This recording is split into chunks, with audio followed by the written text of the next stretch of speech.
Hai semuanya, Assalamualaikum. Apa kabar? Semoga semua dalam keadaan sehat.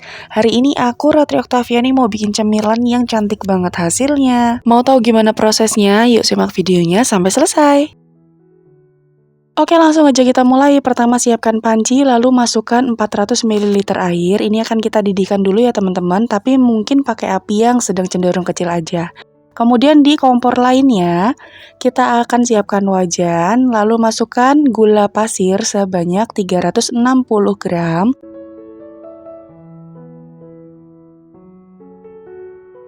Kemudian akan kita masak menggunakan api yang sedang cenderung kecil supaya nanti dia tidak mudah hangus ya teman-teman. Kemudian ini tidak kita aduk dulu, nanti kalau diaduk itu gulanya bisa lengket di spatula. Jadi caranya tinggal kita goyang-goyangkan seperti ini dulu.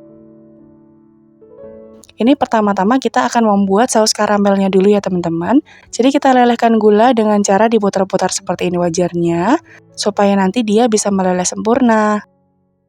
Nah, proses ini kita wajib banget pakai api yang kecil supaya nanti gulanya ini tidak mudah hangus. Kalau hangus nanti mengakibatkan kue yang akan kita buat itu rasanya ada seperti hint pahitnya gitu loh teman-teman. Kemudian kalau misalnya gulanya sudah leleh sempurna seperti ini, boleh kita aduk pakai spatula. Selanjutnya air yang sudah mendidih tadi kita akan tuang ke dalam saus karamelnya secara perlahan-lahan karena ini sangat-sangat panas teman-teman, jadi harus hati-hati. Kita tuang secara perlahan sambil dibantu aduk dan masak lagi sampai gula karamelnya ini benar-benar larut sempurna. Sambil kita bantu aduk dengan spatula seperti ini teman-teman supaya nanti larutnya bisa lebih cepat. Kemudian kalau sudah kita akan angkat, lalu ini akan kita dinginkan sebelum kita pakai ya. Kemudian siapkan air di panci, kita akan lelehkan margarin sebanyak 130 gram. Kalau margarinnya sudah leleh sempurna seperti ini, kita sisihkan dulu. Dan siapkan mangkuk besar, kemudian masukkan 4 butir telur, aku pakai yang ukurannya sedang dan ini suhu ruang. Tambahkan dengan susu kental manis, kurang lebih sekitar 2 saset atau setara dengan 80 gram. Kemudian kedua bahan ini akan kita mix menggunakan whisker sampai semuanya benar-benar tercampur rata ya teman-teman.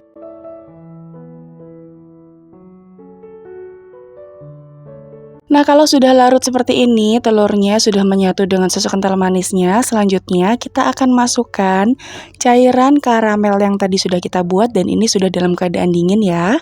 Kita masukkan semuanya lalu kita aduk lagi sampai tercampur hingga rata.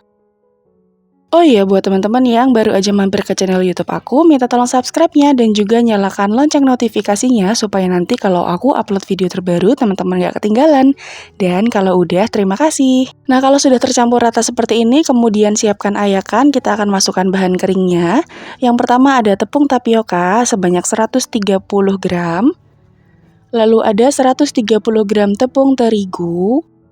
Lalu tambahkan dengan soda kue sebanyak setengah sendok teh, ini wajib dalam keadaan yang masih bagus ya teman-teman soda kuenya supaya nanti kuenya bisa benar-benar bersarang sempurna. Tambahkan juga dengan baking powder sebanyak 1 sendok teh dan bahan-bahan kering ini akan kita ayak supaya nanti butirannya bisa lebih halus dan tidak ada yang bergerindil. Kalau sudah, kita akan campur hingga adonannya tercampur rata, tidak ada yang menggumpal dan juga menjadi licin ya teman-teman.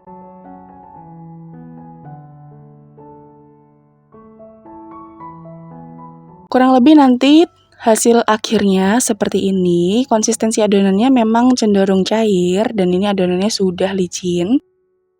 Lalu kita akan masukkan bahan terakhir yaitu ada margarin yang tadi sudah kita lelehkan, ini sebanyak 130 gram. Kita lelehkan dan kita campur menjadi satu beserta adonan yang lainnya tadi. Kita aduk lagi hingga tercampur rata menggunakan whisker. Nanti hasil akhirnya tuh dia benar-benar licin banget seperti ini, mengkilap gitu loh teman-teman adonannya.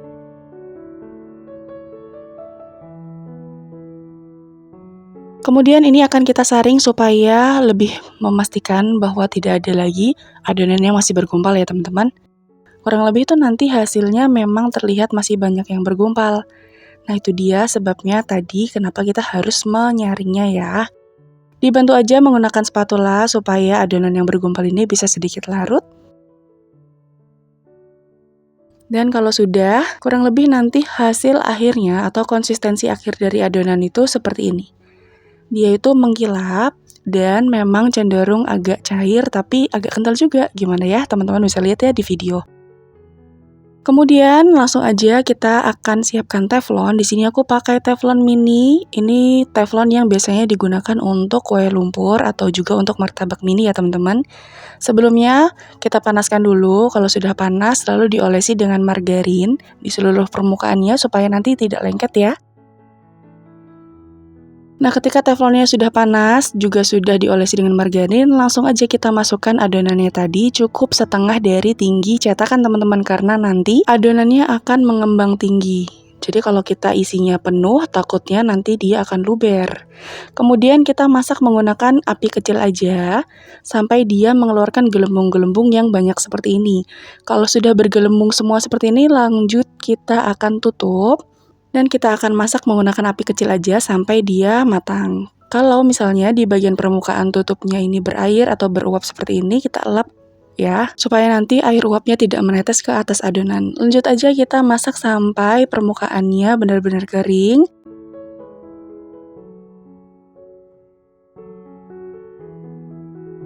Nah, ini permukaan kuenya sudah kering teman-teman, boleh langsung kita angkat. Dan Masya Allah hasilnya cantik banget ya teman-teman, benar-benar bersarang sempurna.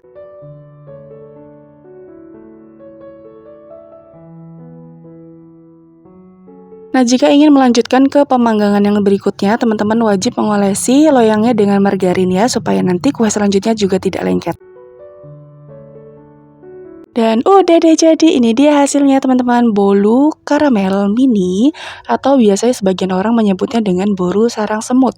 Cantik banget ya teman-teman hasilnya, dari satu adonan ini aku mendapatkan banyak banget hasilnya.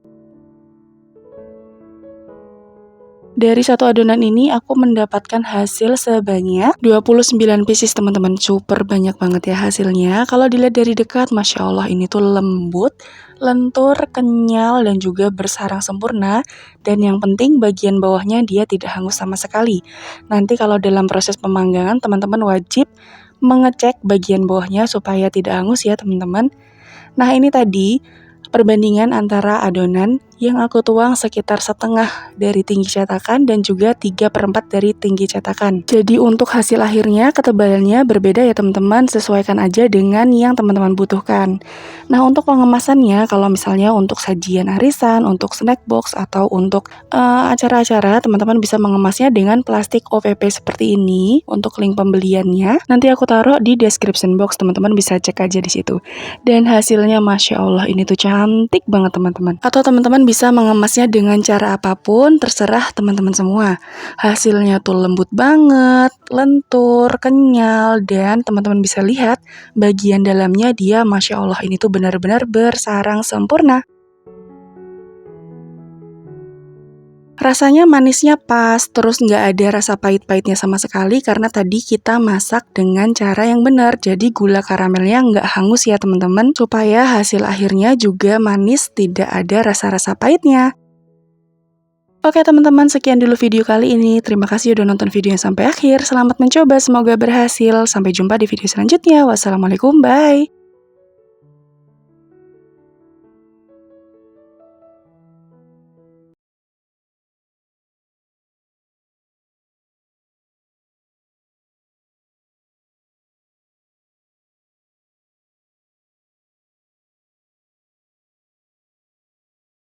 Jangan lupa like, share, dan subscribe.